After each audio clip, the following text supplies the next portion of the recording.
ఎంతో హుందాగా ఈ గౌరవ చట్టసభను నడుపుతున్న మీ విధి విధానాలకి, అలాగే చట్టసభలో సమయపాలన పాటిస్తూ సభ్యులందరూ ఎంతో హుందాగా ఎంతో గౌరవప్రదంగా ప్రజా సమస్యల్ని వాటి పరిష్కార మార్గాలను వెతకాలని మా అందరికీ మీ అపారమైన అనుభవంతో దిశానిర్దేశకత్వం చేస్తున్న మీకు జనసేన పార్టీ తరపు నుంచి, మా ఎన్డీఏ కూటమి తరపు నుంచి నా హృదయపూర్వక నమస్కారం, కృతజ్ఞత.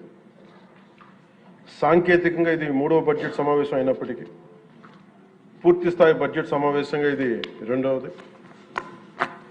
5 కోట్ల పైచిలుకు ప్రజలు ఆశల్ని ఆకాంక్షల్ని ముందుకు తీసుకువెళ్తూ వారి కష్టాలకి కన్నీళ్ళకి పరిష్కార మార్గాలను వెతకడానికి 164 మంది సభ్యులున్న ఈ ఎన్డీఏ కూటమిని తన అపారమైన 4 దశాబ్దాల రాజకీయ పాలనానుభవంతో రాష్ట్ర విభజన సమయం నుంచి గత ప్రభుత్వ అవినీతి అరాచక పాలన వల్ల వచ్చిన వారసత్వ సమస్యలన్నింటినీ పరిష్కరిస్తూ సంక్షేమంతో పాటు ఆంధ్రప్రదేశ్ అభివృద్ధి పదం వైపు నడిపిస్తున్న గౌరవ ముఖ్యమంత్రి శ్రీ నారా చంద్రబాబు నాయుడు గారికి నా హృదయపూర్వక నమస్కారం.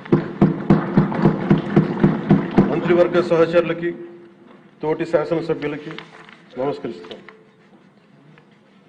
ఇంకో 3 నెలల్లో 2 సంవత్సరాల పాలనని పూర్తి చేసుకోబోతున్న ఎన్డీఏ ప్రభుత్వం చాలా కాల పరీక్షలను తట్టుకొని ఒక అరాచక పాలన ఎదుర్కొని ఎన్నికల సమరంలో విజేతగా నిలబడింది. మనల్ని గెలిపించి ఈ నేలకి సేవ చేసుకున్న భాగ్యం కలిగించినందుకు 5 కోట్ల రాష్ట్ర ప్రజలకు కృతజ్ఞత చేతులెత్తి నమస్కరిస్తున్నాను. రాష్ట్ర ప్రజలకి అండగా నిలబడుతున్న టీడీపీ, బీజేపీ, జనసేన పార్టీల నాయకులకి, కార్యకర్తలకు కూడా నేను నమస్కరిస్తున్నాను.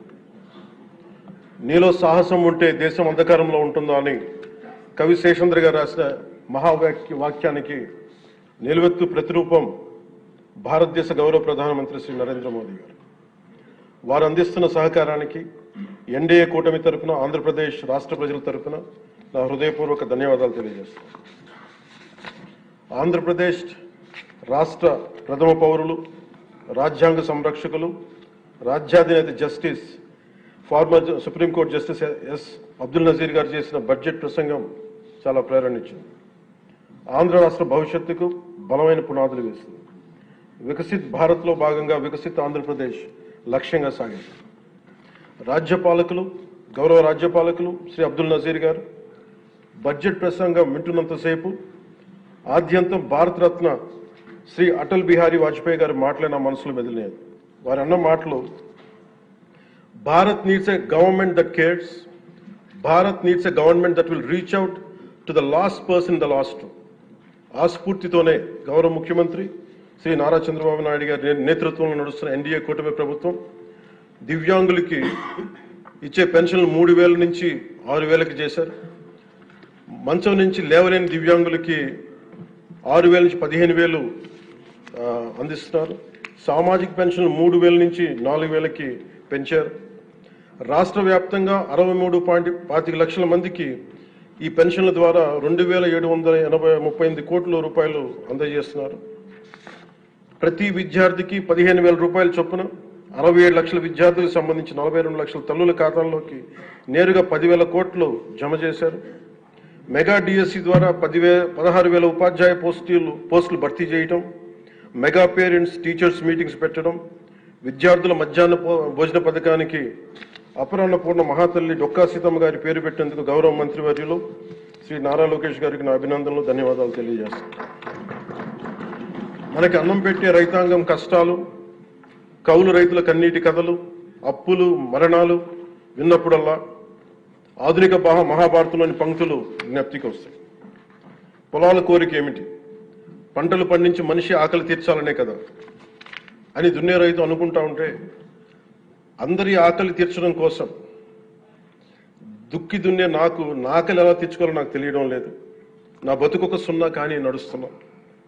చెట్టుగా ఉంటే ఏడాదికి ఒక వసంతమన్నా దక్కేది, కానీ మనిషిని అన్ని వసంతాలు కోల్పోయానని రైతు బాధపడతా ఉంటే, అలాంటి అన్నం పెట్టే రైతాంగాన్ని గత ప్రభుత్వం రైతుల నుంచి కొనుగోలు చేసిన ధాన్యానికి 1,674 కోట్లు చెల్లించకపోతే గౌరవ ముఖ్యమంత్రి శ్రీ నారా చంద్రబాబు నాయుడు గారి నాయకత్వంలోని ఈ ఎన్డీఏ కూటమి ప్రభుత్వం వచ్చిన వెంటనే 1,674 కోట్ల బకాయిలు చెల్లించింది అధ్యక్ష.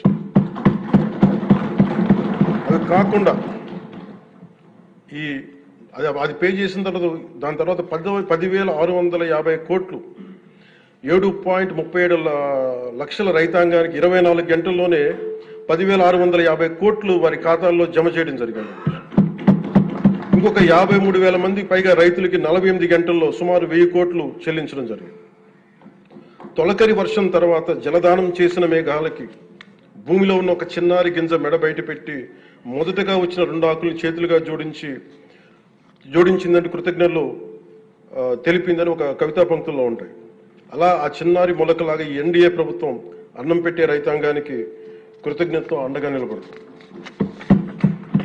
అలాగే గౌరవ సభ సాక్షిగా కౌలు రైతుల కష్టాలు కన్నీళ్లు తెలిసిన వాడిగా మీ వాడిగా చెప్తున్నాను. కౌలు రైతాంగానికి భూమిని ఫలాలుగా పంటలుగా మార్చే ప్రవీణత ఉన్నవాడు ధైర్యం కోల్పోనక్కర్లేదు. మట్టిలో ఉన్న కస్తూరి తీసే మనిషికి జీవన పరిమళాల కొరత లేదు. సోదరులైన కౌలు రైతులందరికీ మీరు ధైర్యంగా ఉండండి. మీరు నిండు నూరేళ్లు బతకాలి. మీకోసం ఈ ప్రభుత్వం నిరంతరం పనిచేస్తుందని తెలియజేసుకుంటున్నాను అధ్యక్ష. ఉమ్మడి ఆంధ్రప్రదేశ్ మాజీ ప్రభుత్వ ఉద్యోగి కొడుకుగా ప్రభుత్వ ఉద్యోగులు వారి నిరాశ నిస్పృహలు నేను అర్థం చేసుకోగలను. వారి ప్రతిభకి అనుభవానికి సమర్థతకి గుర్తింపు రానప్పుడు ఏమనుకుంటాను ఈ కవితా పంక్తులు తెలియజేస్తున్నా అధ్యక్ష. ఈ దేశం నా ప్రతిభకు ఒక సమాధి, ఎంత దూరం నడిచినా ఎప్పుడు దూరం అంతే. అందుకే పంచాయతీరాజ్ శాఖ బాధ్యతలు తీసుకోగానే, రూరల్ వాటర్ సప్లైస్ బాధ్యతలు తీసుకోగానే 10,000 మందికి పైగా ఏకకాలంలో ఈ ఎన్డీఏ ప్రభుత్వం నారా చంద్రబాబు నాయుడు గారి నాయకత్వంలో ప్రమోషన్ ఇచ్చాం అధ్యక్ష. అది కూడా ఎలాంటి సిఫార్సులు లేకుండా 77 మందికి తొలిసారి జిల్లా పరిషత్ సీఈఓలుగా ప్రమోషన్లు ఇచ్చాం. సంస్కరణలో భాగంగా 77 డీడీఓ కార్యాలయాలు ప్రారంభించాం. దీనికి అండగా నిలబడ్డ గౌరవ ముఖ్యమంత్రి గారికి నా హృదయపూర్వక ధన్యవాదాలు తెలియజేస్తున్నాను. ఒక దేశాభివృద్ధికి ఆయువు పట్టు రహదారు లేని చోట అభివృద్ధి శూన్యం. అభివృద్ధికి మూలమైనది రహదారులతో పాటు విద్యుత్తు, తాగునీరు, విద్య, వైద్యం, డ్రైన్స్ అండ్ శానిటేషన్. దాదాపు 2 ఏళ్ల పాలనలో ప్రపంచ కప్ గెలిచిన visually challenged women cricket team captain Deepika మొదలుకొని మొన్న పోలీస్ జాబ్స్కి మేము లెటర్స్ ఇస్తున్నప్పుడు ఉద్యోగంలో వచ్చిన యువ కానిస్టేబుల్ కానీ, ఉదయగిరి నియోజకవర్గంలో స్కూల్ పిల్లలు కానీ, ఇలా ఎందరో ఒకటే అడిగారు అధ్యక్ష. మాకు కనీసం నడవడానికి, మా స్కూల్కి వెళ్ళడానికి, మా ఊర్లు వెళ్ళడానికి, మాకు రిలేటెడ్ ఊర్లు వెళ్ళడానికి రోడ్లు వేయండి అని నిండు గర్భిణీలు కూడా ప్రాణాలు అరచేతులు పట్టుకుని కొండలు గుట్టలు దాటుకునే పరిస్థితుల్లో జాతీయ ఉపాధి హామీ పథకం కింద పిఎం జన్మన్ రాష్ట్ర ప్రభుత్వ నిధులతోటి అడవి తల్లి బాట పేరిట 625 గిరిజన గ్రామాలను అనుసంధానిస్తూ 1,005 కోట్లతోటి 1,069 కిలోమీటర్ల రహదారుల నిర్మాణం చేపట్టాం. దాంట్లో దాదాపు సగం పైగా రోడ్ల నిర్మాణం పూర్తి చేశాం. కొన్ని రోడ్లు గంటల వ్యవధిలో కూడా మంజూరు చేశాం అధ్యక్ష. అలాగే మారుమూల ప్రాంత ప్రజలు, గిరిజన ప్రాంత ప్రజలు గొంతిమ కోరికలు కోరలేదు అధ్యక్ష. వారు అడుగుతుందల్లా చిన్నపాటి రోడ్ల సౌకర్యం వారు అడిగేది. ఆ రోడ్లు మంజూరు చేసినప్పుడు, పూర్తి చేసినప్పుడు ఆ ప్రజల కళ్ళలో నాకు కనిపించేది ఇవే. గుక్కెడు నిశ్శబ్దం తాగి చిరిగిన చీకట్లు కప్పుకొని పడున్న నాకు కమ్మని ఆశాముద్రమ కానుకగా తెచ్చాం. స్వాతంత్రం వచ్చి 7 దశాబ్దాలు దాటిన విద్యుత్ వెలుగులు లేని 17 కుటుంబాలు చెంది ఒక మారుమూలన గిరిజన గ్రామానికి ₹1 కోటి పైగా వెచ్చించి 17 కుటుంబాలున్న గ్రామానికి 9.6 కిలోమీటర్ల మేర 200 పైగా విద్యుత్ స్తంభాలను పాతి ట్రెడిషనల్ పవర్తో పాటు పిఎం జన్మన్ పథకం కింద సోలార్, విండ్ ఎనర్జీతో పాటు హైబ్రిడ్ విద్యుత్ వ్యవస్థని ఏర్పాటు చేశాం అధ్యక్ష. ఆ విద్యుత్ వెలుగుల్లో, గిరిపుత్రుల్లో, గుండెల్లో నాకు ఈ భావన చాలా బలంగా తెలుసు.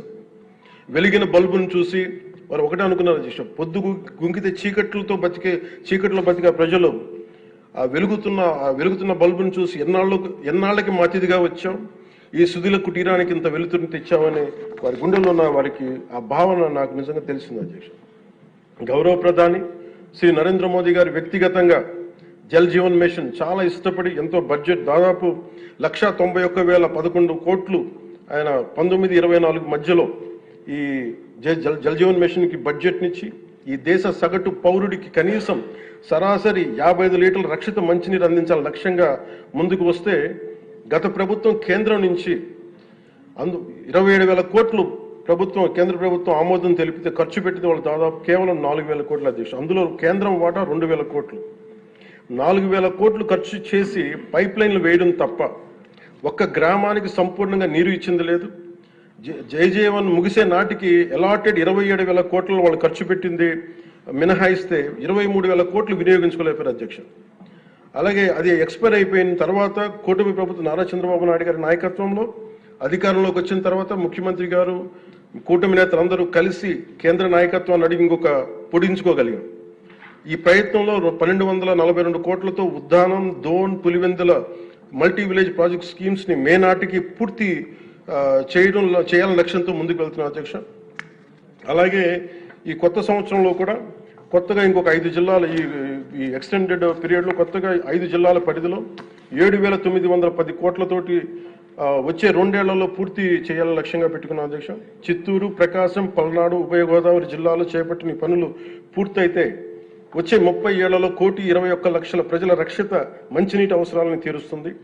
మిగిలిన 960 కోట్లతోటి మల్టీ విలేజ్ స్కీమ్స్, అలాగే నీటి ఎద్దడి తీవ్రత ఉన్న పంచాయతీ మంచినీటి సమస్యను తీర్చే విధంగా గౌరవ సీఎం గారి ఆధ్వర్యంలో ప్రణాళికలు సిద్ధం చేస్తున్నాం అధ్యక్ష. గత ప్రభుత్వపు అరాచక, అసమర్థ, అవినీతి పాలన వారసత్వపు సమస్యలు ఎంతో ఎన్డీఏ ప్రభుత్వానికి చాలా పెను సవాల్గా మారినాయి. కానీ ముఖ్యమంత్రి గారి పరిపాలనా అనుభవం అన్నింటినీ అధిగమిస్తూ ఇచ్చిన మా ప్రతి మాటని నిలబెట్టుకుంటూ ముందుకెళ్తున్నాం. సంక్షేమం, అభివృద్ధి రెంటిని సమన్వయపరుచుకుంటూ ముందుకు వెళ్తున్నాం. మొన్న గవర్నర్ గారి ప్రసంగంలో అదే ప్రస్ఫుటంగా గోచరించింది. అలాగే ఈ సందర్భంలో గవర్నర్ శ్రీ అబ్దుల్ నజీర్ గారి వ్యక్తిత్వం గురించి ప్రత్యేకంగా చెప్పుకోవాలి అధ్యక్ష. Is a great scholar, legal luminary, a humanist, a devout religious man with a respect for all religions and a great patriot. People of Andhra Pradesh and our NDA government is fortunate for having him as our beloved governor అధ్యక్ష. అలాంటి ఉన్నతమైన వ్యక్తి ముందు ఆ 11 మంది సభ్యులు వారి ప్రసంగ సమయంలో వెల్లోకి వచ్చి రభస చేసిన విధానం చూస్తే నాకు ఒకటే అనిపించింది అధ్యక్ష, హనుమంతుడి ముందు కుప్పి గంతులు వేయడం ఏంటి అని. అలాగే 151 నుంచి 11 సభ్యులకి పడ్డ వారిని చూసి మనం అందరం కూడా నేర్చుకోవాల్సింది, గుర్తుపెట్టుకోవాల్సింది అది భారతరత్న వాజ్పేయి గారి మాటల్లో, democracy రెsts on one belief, and that is when leaders cannot solve the problems, the people will. అందుకని ఇది మనం చాలా జాగ్రత్తగా మన భారతరత్న వాజ్పేయి గారి మాటల్ని మనం తీసుకోవాలి అధ్యక్ష. అలాగే under guidance of honourable CM deputy CM honourable CM Shri CBN Chandrababu Naidu garu ఈ భారతరత్న వాజ్పేయి గారి మాటల్లోనే వారు దాన్ని తెలియజేస్తాం అధ్యక్ష. The challenges we are facing ahead, మనకున్న ఛాలెంజెస్ కానీ ఉన్న సమస్యలన్నింటినీ భవిష్యత్ వికసిత్ ఆంధ్రప్రదేశ్ దిశగా ఎలా వెళ్ళాలి అని అనుకుంటే అది వాజ్పేయి గారి మాటలను చెప్తాను అధ్యక్ష. It's no problem we cannot tackle, no challenge we cannot face, no opportunity we cannot seize.